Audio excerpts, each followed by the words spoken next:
Hello, my name is Ava, and I will be reading to you a story from my dream journal. Writing is something I've always enjoyed, and I take my dreams as a way to practice my writing, and they are not ordinary dreams. I my dreams are interconnecting, always have been, and I will be sharing with you the first dream I had from when I was 7 in a part of a series. I have 9 dream journals, so it should be very interesting. I do not attribute any fortune telling to any of my dreams. I don't believe they have power on their own. I really think that they are just a way of your brain organizing your thoughts psychologically. It's all. But my dreams are very fantastic, and so I do hope you'll enjoy.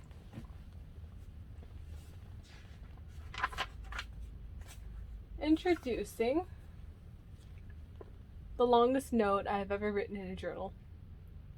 I wish I could have written this story sooner, preferably when I first started writing these stories at 16 years old, because it would have made a lot of my dreams make more sense. Here's a bit of background. I have always had connecting dreams, and Madeline has always been a witch. She's my sister. And with that said, I will present to my readers my earliest interconnecting and reoccurring dream from when I was 7 years old, and looked an awful lot like the Blue Wizard, which will be explained in later stories. One time, I had a dream where I was chasing my siblings. We were playing tag in a very hazy park. It was a semi-ideal kind of park because it had tall green grass and weeds, and I guess that's it, but I was having fun, like screaming at them and stomping before getting told not to do that.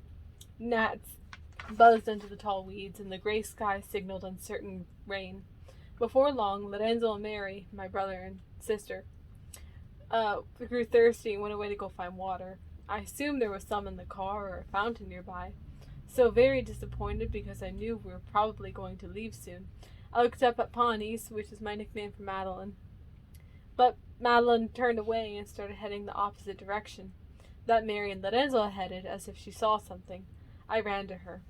Pawnee, what are you doing? Are we going to go into the forest? Because there was a forest here, or something like it. It was like the wooded place that we pick mulberries in. I grabbed her hand hard and held it. Can we play hide and seek here? I said. Pawnee had big eyes and nodded. We were amongst tall trees and all green. We were amongst tall trees, all green, and Spanish moss hung down from them. I let go of her hand and ran to a fallen log to see what it was inside. Fairies, maybe? Tinkerbell? Interrupting my exploring, Pawnee said to me, Ava, come here. Let's go over here so we can play hide and seek. I gasped. Really? Then let Mary and Lorenzo. Then let's get Nay and Dude to play too. Those are their nicknames. They're tired, Pawnee said. We'll play by ourselves. Come on. This was so unusual, Pawnee, I guess, but I bounded off to her side and we went deeper into the woods. Don't touch that, Pawnee said as I pointed to a mushroom. It was drier here. When do we play hide and seek? I said once we were walking for what felt like 15 minutes. Here, you count, Pawnee said, smiling. I smiled back and covered my eyes. Pawnee's had her hair down today. It was mid-length, dark brown hair. She had full cheeks and a big forehead, squat nose, wearing jean shorts, a shirt with red sequins, and tennis shoes. I cheated as I counted, covering my eyes as I did often when I was little, and I took a peek. She rustled into the bushes as I counted to 20. She was very far away now. I ran towards her. I didn't want to be too far away from her, but then I slowed. I didn't want her to be suspicious of me that I was peeking in the first place. She squatted and ducked her head in a certain spot by a huge oak tree and some fallen logs. About 20 feet away, I shouted, I found you! She rose her head until our eyes met. She smiled again, got up, and she started running. I found you! I shouted, I win! I ran after her too. Stop, I said. You're going too fast. But she kept running and grew smaller and smaller. Stop, honey, stop, I pleaded. I was short of breath and I couldn't keep up. Don't leave me, I cried, because I was panicking and I kept calling out her name, but she left me in the middle of the woods. She kept looking back as she ran away, always smiling. I was crying by now. I tried to look for my way back, but I was hopelessly lost. I impulsively grabbed 2 white rocks from the ground and squeezed them. I thought Pontius was a good sister, and I walked. Trees were less dense now. I walked to the right. I dropped one of my rocks to wipe my eyes, and I heard something. Were there people here? And my 7-year-old self thought, what if there are bad guys here? Or Mama and Papa? I decided to keep quiet to see. What exactly had I come across? There was a round clearing here, very dry, somewhat gravelly. I heard shouting again and turned around. Someone was being chased. A grown-up was being chased. Don't let her get away, I heard someone shout. Panicking once again, I ran further into the ground clearing. There was a large rock I could hide behind so these people wouldn't see me. I remembered the sound of my leather, pink, flowery, light-up shoes crunching up on the light yellow gravel and red clay and brown earth, and my hands stretched out in front of me, groping the large rock to fling myself behind it. I got on my knees and ducked my head, breathing very hard. Because these people were now in the circle. Kill the witch, they cried. Kill the witch! I thought, I'm not a witch! And I popped my head out from behind the rock because how dare they call me a witch? But what I saw next made me so scared that I forgot I was going to shout at them. For in the middle of the circle was the scariest witch I had ever seen. She was tall, with spindly arms and legs. Her black and gray dress with sleeves was made of rags. Her hair was long and gray and wavy and kept whipping around as if a constant wind was blowing on her. There was a branch coming out of her head like a unicorn horn, but a tree without leaves and was just barren. And draping from the tree and over her head and shoulders was a thin veil made out of spider webs. You know how spider webs just have a super light and shiny appearance to them? Her veil didn't have the synthetic look that you would find in a Halloween decoration store. It was the real thing. I twisted my head for a look at her face, and her eyes were bandaged with a white scrap of cloth. I ducked my head down again. She was too scary to look at. But curiosity brought myself to lift my head again. Her skin didn't have any color. She was thin, and her nails weren't very long, but they glinted as if they were metal, and they were sharp. Despite her horrendous appearance, she was cowering and cursing, saying angrily the words that my parents said were bad. And then I saw the group of people who had chased her here, and though they didn't look as evil as a witch, they were intimidating. There were 4 men and 2 women, and they all had weapons. Some of the weapons looked old, like crossbows and knives. Some wore pistols on their hips. What are you waiting for? Shoot! A blonde woman said to one of the men. This man was facing the witch from the other side. He aimed his crossbow at her and fired. The arrow whizzed through the hot air and struck the witch in the heart. She shrieked a horrendous screech and collapsed as she clawed at the arrow in her chest. She caught fire immediately, and the witch hunters and I watched silently as she reduced to ashes in seconds. Her veil dissipated in the flames, and the embers from it floated about her head, and then the last flame extinguished, and the witch hunters came closer. They said some remarks to each other about the witch, but I still didn't want to be seen. So I ducked for who knows how long behind that rock and peeked till I couldn't hear any more voices. No more people, just a heap of ashes some 20 feet away from me, and a barren circle. I was curious. Was the witch really dead? What did she do to those people that they would want to kill her? No, I thought. That didn't matter. She was evil. I walked a few feet closer toward the ash pile the hunters had left their arrow. Or at least I thought they did, and I wanted to see it. And the wind picked up suddenly and blew the ashes around. Holy cow, she's coming back to life! I, becoming terrified, remarked to myself before plunging behind my protective rock. Good old rock, always there for me, especially when your sister abandons you in the woods. But I watched as the unusually strong and sudden wind blew away the ashes, away, away, away into wisps going one direction only. And I watched as the witch's ashes blew round in a circle, a vertical circle the size of a man, and then whoosh! A great blue light burst from the circle with white sparkles that cast its weird glow upon the muddy yellow of the gravelly earth. I was enchanted. It's blue, it's sparkly, but was the witch still around? I needed reassurance. That was freaky, and I was 7. But then as I realized that around the edge of the blue portal there were wisps of ashes, I felt silly. Of course she's dead. That's all that's left of her. I climbed over the rock and ran to the portal, stopping just before I went in. I glanced behind me. It was getting to be night, and Madeline still hadn't gotten me. And I was going in that portal because it led to somewhere wonderful, and I saw it from the other side.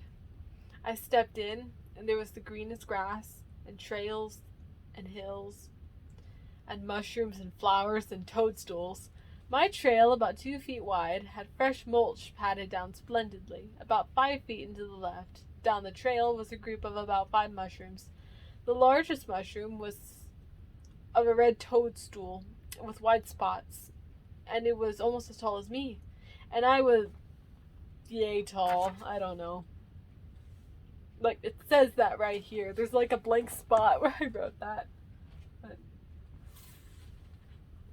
next to that was a blue gummy mushroom, and then a green mushroom with yellow zigzags about a foot tall. I smelled so much candy here. Was this place air conditioned? What if it melted?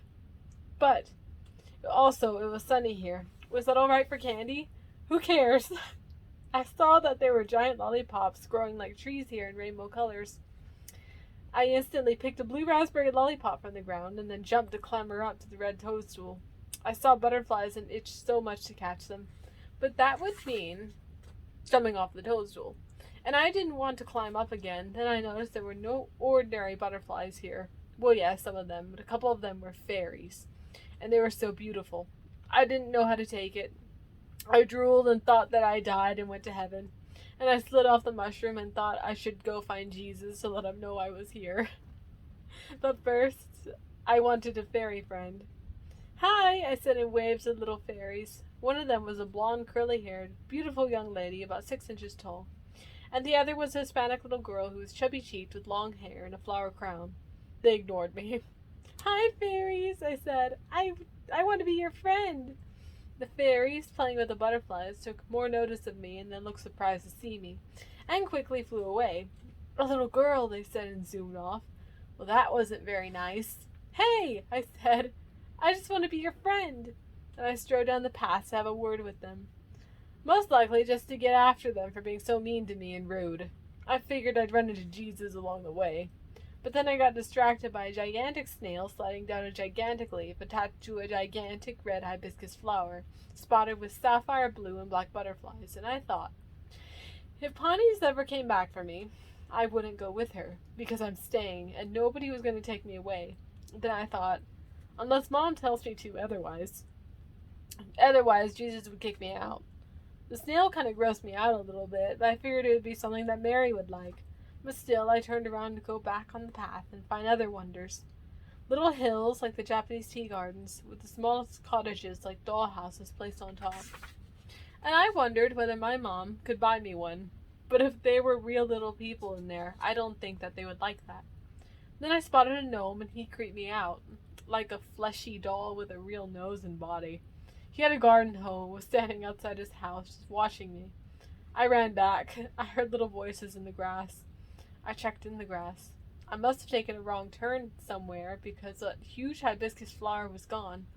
Instead, it was like a jungle here except no vines. Just tall, green, shiny grass as tall as me. Big rocks and mushrooms with polka dots of many colors and each scented in different fruits and candy scents. There were trees off the path like small poplars. Pretty. And oaks. I heard voices again. Who's there? I said, looking around and around on the path, before I got distracted and started spinning to myself, because spinning is fun. The fairies spoke again. The voices spoke again and I stopped. Fairies, come out and come play with me, I said, pleading. I'll do anything you want. At that moment, I wondered very seriously, where did my lollipop go? I just had it. But lollipops would have to wait, because there was a fairy in front of me. Anything? The fairy said. This fairy wasn't as beautiful as the first fairies I saw.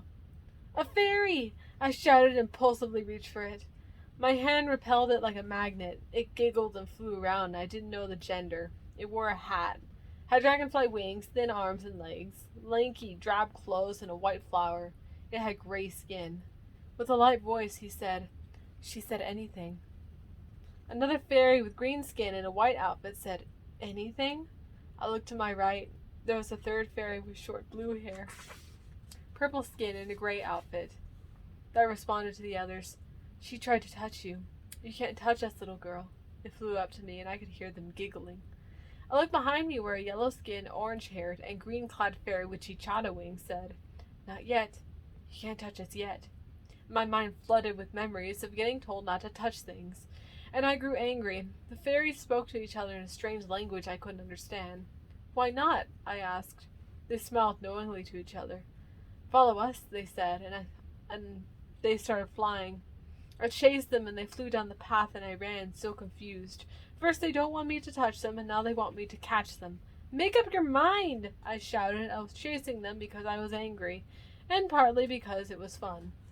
They were saying weird things to each other that I still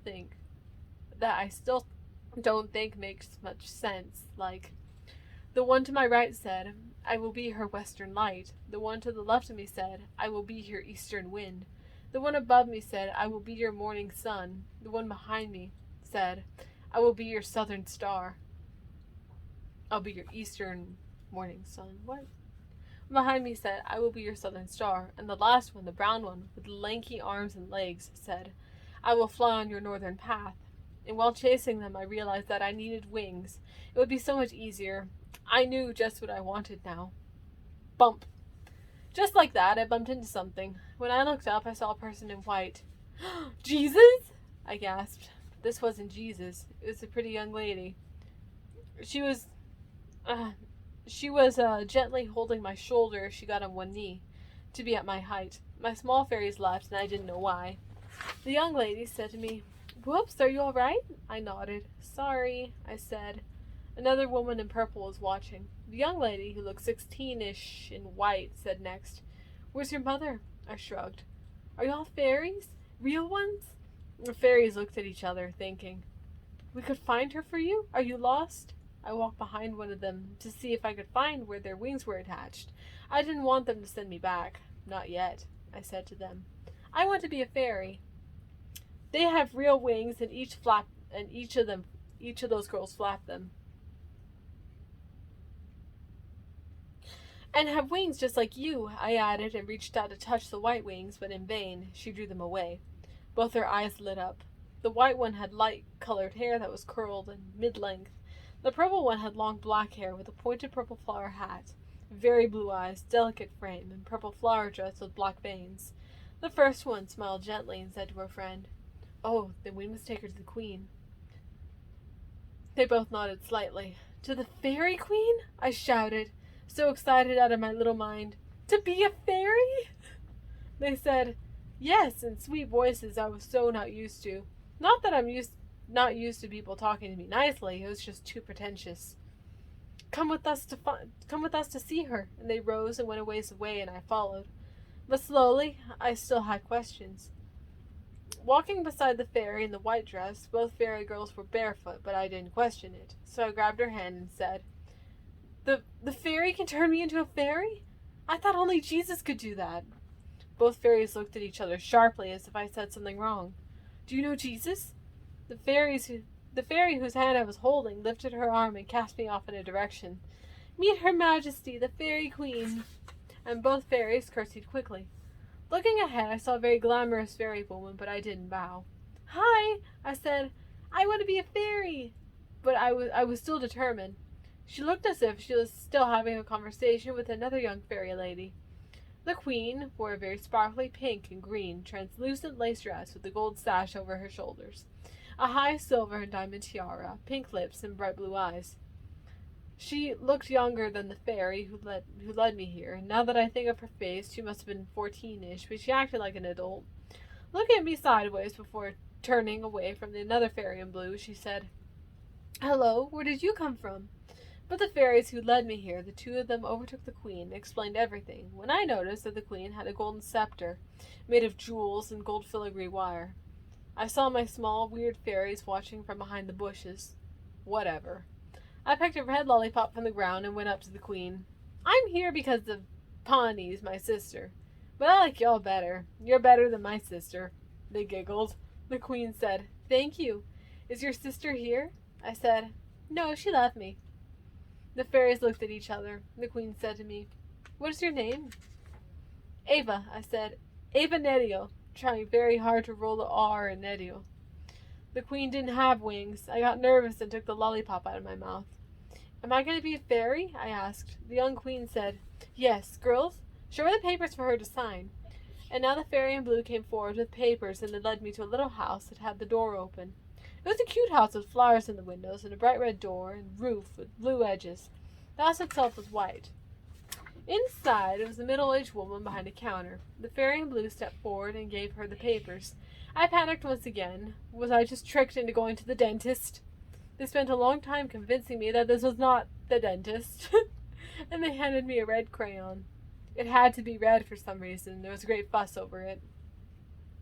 "After this," I said, "I'm a fairy?"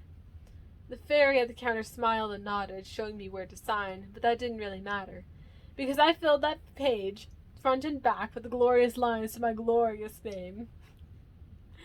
Now, one question remained. When was I going to get my wings? Someone took the clipboard away and handed me a teddy bear. I was bored. I hugged it while the woman in white said that her friend, Violet, was going to teach me how to be a fairy, but then I thought that was pointless since I already knew how to be a fairy. "Are there other crayons?" I asked, because I wanted to draw. They said no. I had to only use the red crayon. So I woke up from that weird office, and I could not stop talking about it to my papa, even during school hour. I told my sisters this dream, and Mary said that Madeline had once tried to stop me from talking about it. Like she would actually try to physically shush me. Like a witch. I had a creepy feeling that she left me out in the woods with that witch for that witch that was killed by the witch hunters. But I will explain in the next chapters.